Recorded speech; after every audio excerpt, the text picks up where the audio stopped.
Hey guys, I'm Duncan Wilson. And I'm Sasha Syed, and you're listening to the Mortgage Sweet Spot Podcast, proudly presented to you by Mortgage Suite. This podcast is your go-to source for expert insights, innovative strategies, and the latest mortgage trends to help you make the most informed decision regarding your mortgage financing. Whether you're a first-time home buyer, a seasoned real estate investor, or maybe somewhere in between, you've come to the right spot. So sit back, relax, and get ready to discover your mortgage sweet spot.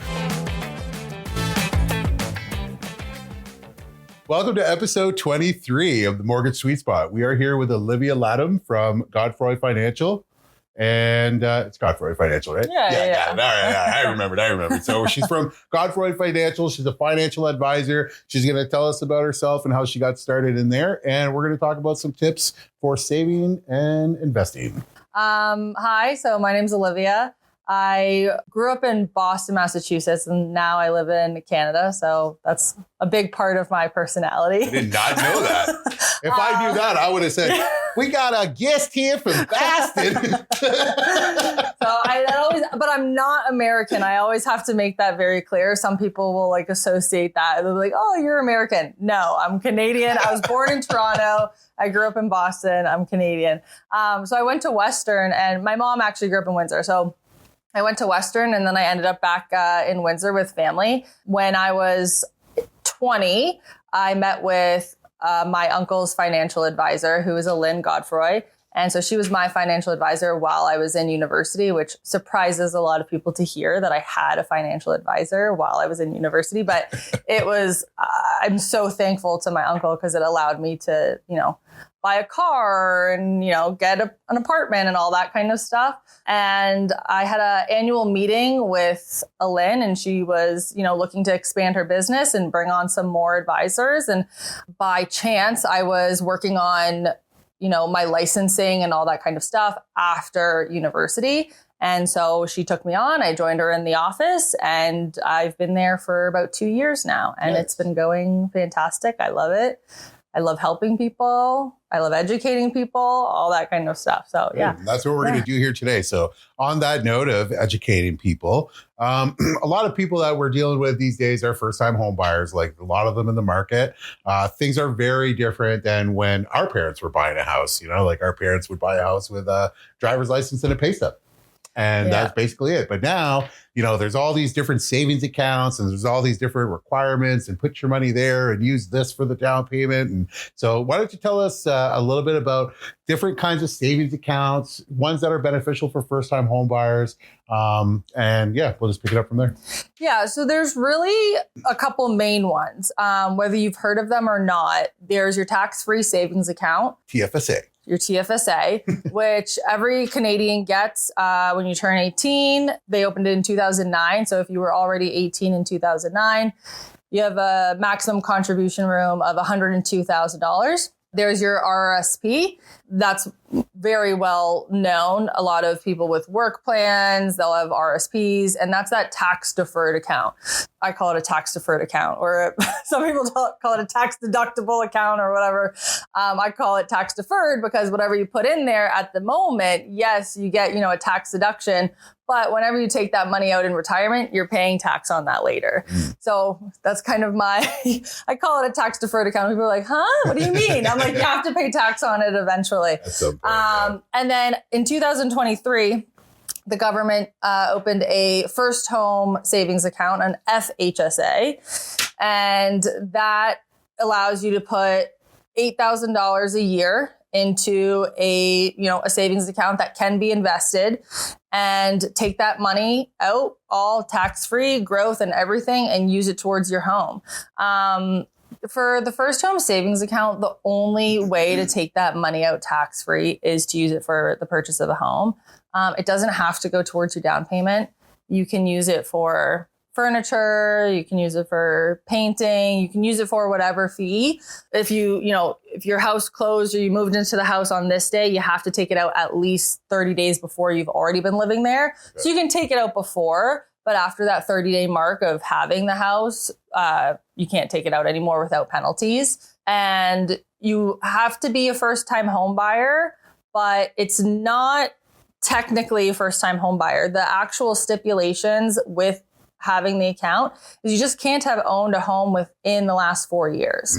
Yep. So there's a government form that goes with it. And it's a simple 7-question yes or no to see if you qualify or not to have a first home savings account. Yeah, perfect. So first home savings account, RRSPs, you had mentioned that you can use these accounts for investing.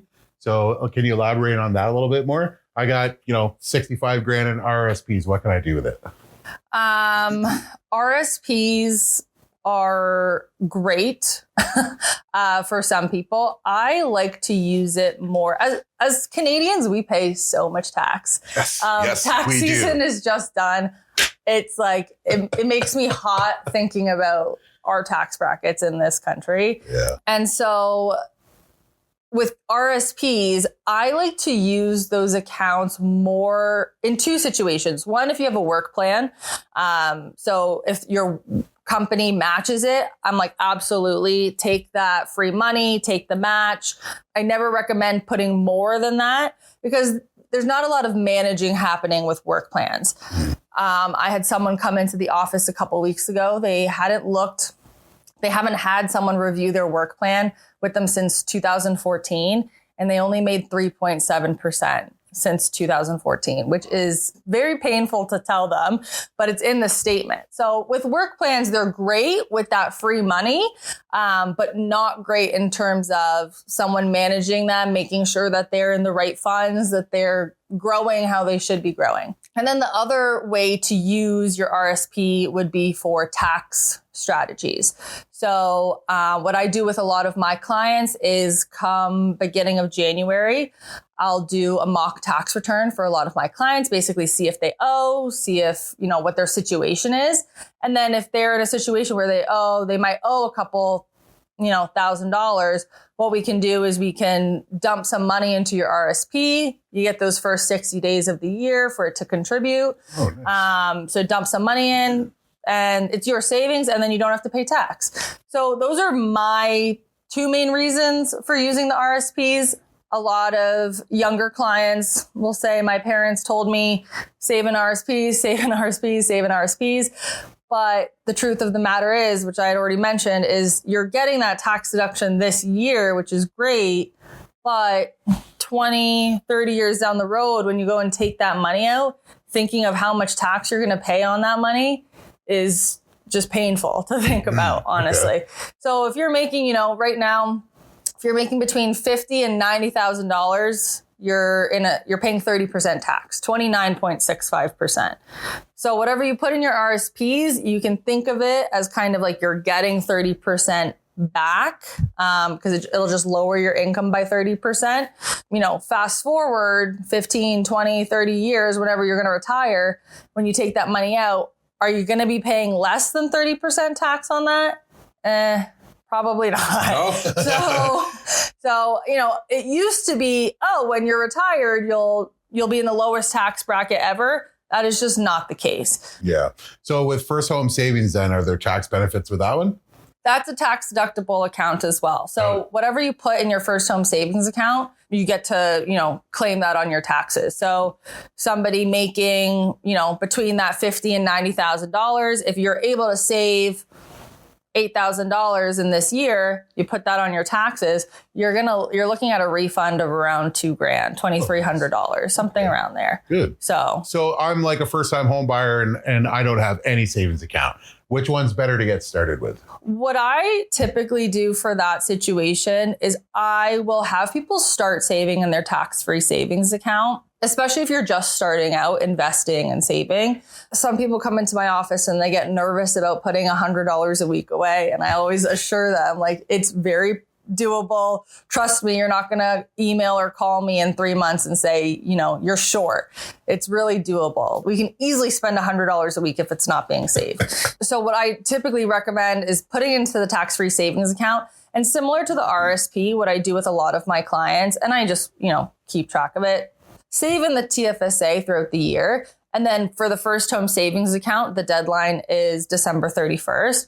So what you can always do is to get that tax deduction, then just transfer it into a first home savings account. with also knowing, you know, what is your timeline with buying a house? What does it look like? Because some people realistically, they're like, I can't see myself buying a house for a long time. So then it's like, okay, then there's no purpose of you, you know, I don't want to say your money's locked up, but you're not going to use the account to the benefit that it's created for if you're not planning on buying a house within, you know, I would say 5 years. 5 years, yeah. I would say within 5 years. Your max on the FHSA is $40,000. Right. So that's a great segue. So I'm saving in my FHSA. And my partner's parents pass away, and we get the house free and clear. But I got all this money in my FHSA. Is it lost, or can I transfer it to my RRSPs? Can I do anything with it, or do I got to take it out and pay this tax? This situation actually just happened yesterday. On point. So with inheriting a house, unfortunately, one of my clients, her mom passed away last week. She had money in a first home savings account. Now, it is a newer account, which is great because all the rules and regulations, there's still some gray areas. Sure. As I mentioned, there's 7 questions. It's a yes or no. So it's like, is it yes? Is it no? And with that situation, like the personal situation, like who will be inheriting the house, they're going to be selling the house. So she's not going to be an owner of the house for that long. They're going to sell the house. They're going to take the money. There'll be no issues that way.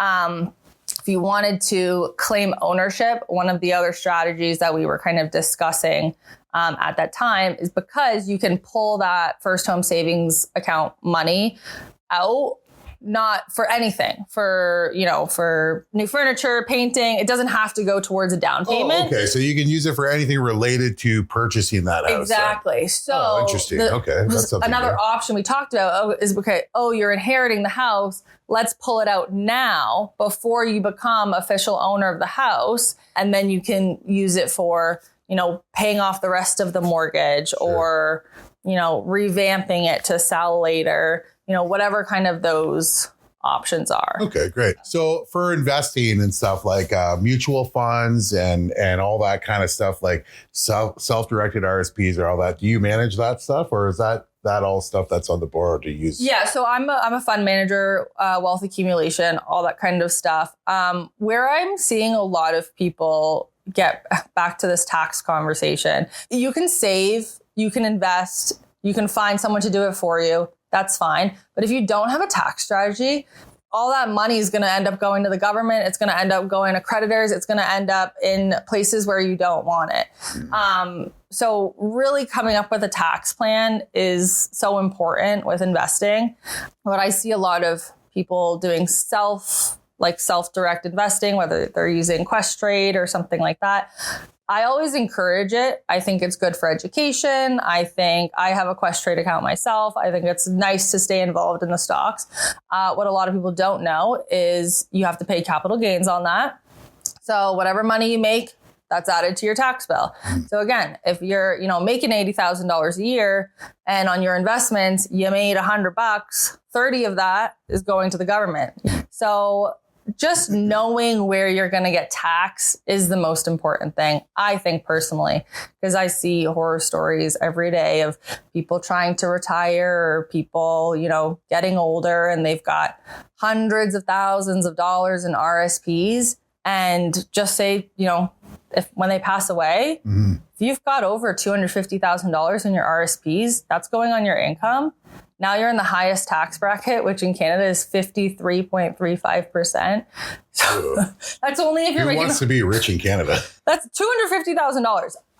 I mean, yes, it kind of sounds like a lot, but these days it doesn't feel like a lot. No, yeah. So to be paying more than half of that, like something I say all the time is like, you don't want the CRA as your beneficiary. I'm like, learn how your accounts are taxed. That's the biggest thing when it comes to investing, I find. I don't want to call out the banks or anything, but where we see a lot of people, run into this issue is you start an account with the bank and, there's a lot of turnover there. there's not anybody really watching your accounts and nobody's educating you on how these accounts work either. Same thing in the mortgage department. Exactly. And so, it's those where it's like, yeah, put money away, save, all that good stuff. And then it's like, okay, well, when it's time to take it out, what's it going to look like? Yeah. So honestly, with investing, I think taxes and figuring out how your accounts are taxed is like one of the more important things, which is why as Canadians, the tax-free savings account is, I would say that's goal number one. That's the best place to start. That is 100% goal number one. So if you're self-employed, go to the FHSA first, then go to TFSA, then hit up your RRSPs. Or even come up with that strategy where save it all in a tax-free savings account. And then at the end of the year, because you don't want to be overfunding these tax-deferred accounts either. Yeah. So then at the end of the year, meet with a tax professional or some financial professional that, has experience in tax planning and figure out, okay, how much should I put in these accounts to get the most back on my taxes? But I don't want to use the word lock up, but Yeah. So, but you said something there that I think is important. What happens if you do overfund one of these accounts? For the tax-free savings account, if you over contribute, you have to pay a 1% penalty per month on your over contribution. And what, like if you over contribute to it, can you just remove it? Yes, you'd have to pay a fee. But yeah, it's per month. So if you pay 1% on whatever, take it out, then you'll be free. Cool. One trick that I like with the First Home Savings Account is I had a lot of university kids or some people who are just starting out who maybe have, a lower income this year but they'll get a raise or they'll get paid more the next year. So what you can do, because you're allowed the carryover room in your First Home Savings Account just from the year before. Okay. So just say you make $90,000 a year. I'm good at my job. And so you're in a 30% tax bracket, right? Ooh. You've got $8,000. You want to put it into a First Home Savings Account. That's great. But then I'm like, oh, okay, well, you're going to make more money next year because you're right on that cusp of going from 29 to 34. Ugh. So yuck. But so if you have that $8,000 that you're ready to invest, let's put $50 in your First Home Savings Account now and open it up. Let's say it's December. Then next year, you're going to be in that next higher tax bracket, 34%.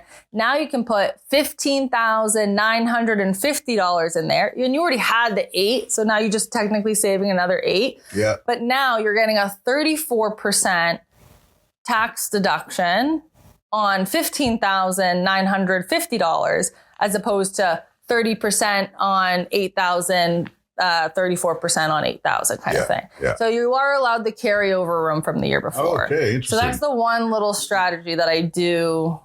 That is a good strategy. Enjoy. Open your account in December and use that year and the next year to take down that. Especially if you're on a cusp, because a lot of people, if you're making, $50,000 this year, but next year you're going to make 55. You went from 24% tax bracket to 29.65. So that's another big jump. Yeah. And I'm sure a lot of people have already gotten their tax refunds. So with that tax refund, put that back in your First Home Savings Account and just keep cycling it through. Yeah. Keep taking the government's money. That's good stuff. So for budgeting, I like to call it a cash flow sheet, not necessarily a budget. Why? You don't like the 1962 term of budget? Well, budget has like a negative connotation towards it. And it has this association that it's like, spend less. Mm-hmm. That's not necessarily the case. The case is to lay everything out, whether you go to Tim Hortons every day, whether, you're getting an Amazon package shipped to your house every day, like lay it out. Because then what we can do is, you know what's coming in and you know what's coming out. And the more realistic you can be, the better.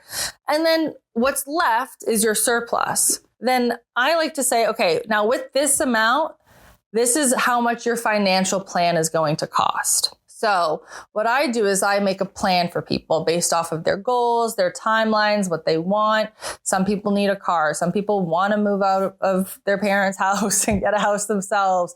Some people, are kind of already set up and they're like, I want to save for retirement. I want to save for a vacation.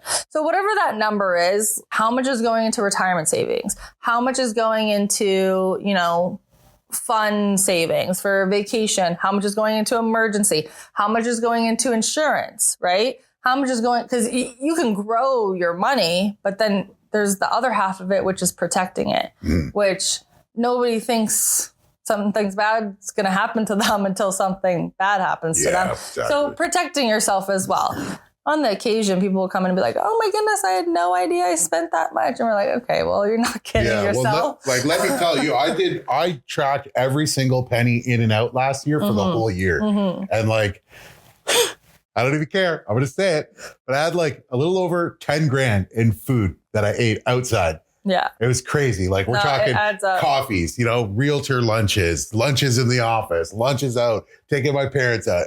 I was like, holy crap, that's almost a down payment. So, I mean, it's some people, you might know, but really until you look at every single penny, it was a huge eye opener for me anyways. I keep track of everything as well. Every single penny in my checking account, in my emergency savings, everything that's going in, everything that's going out. It's what I do. I don't expect everybody to do that. But then it's not necessarily, never going out to eat, never spending money. It's, okay, well, let's cut back maybe a little bit.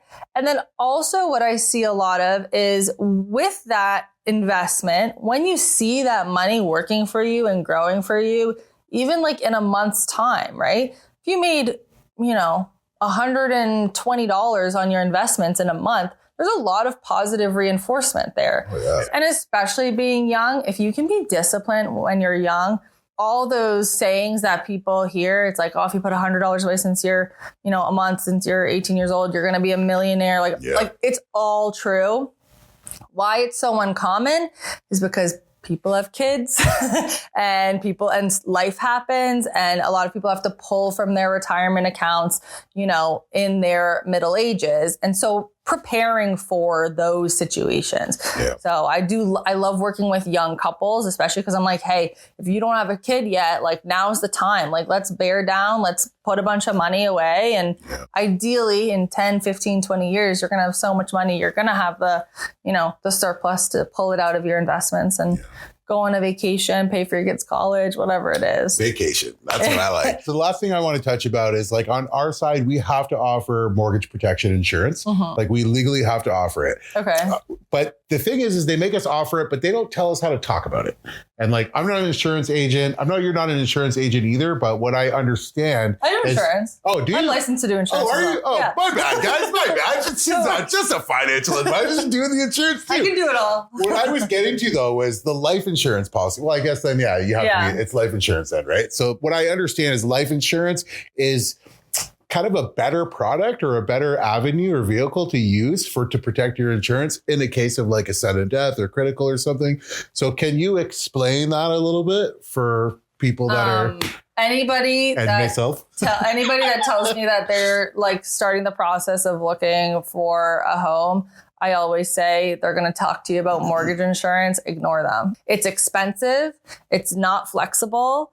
A lot of people have it because they don't know any different. But you can get life insurance that supplements and does exactly what mortgage insurance does for a lot cheaper, make it a lot more affordable, and there's more flexibility. If you were to get some sort of disability or accident insurance, it's a form of life insurance. You pick an amount. So I actually just did a quote a couple weeks ago.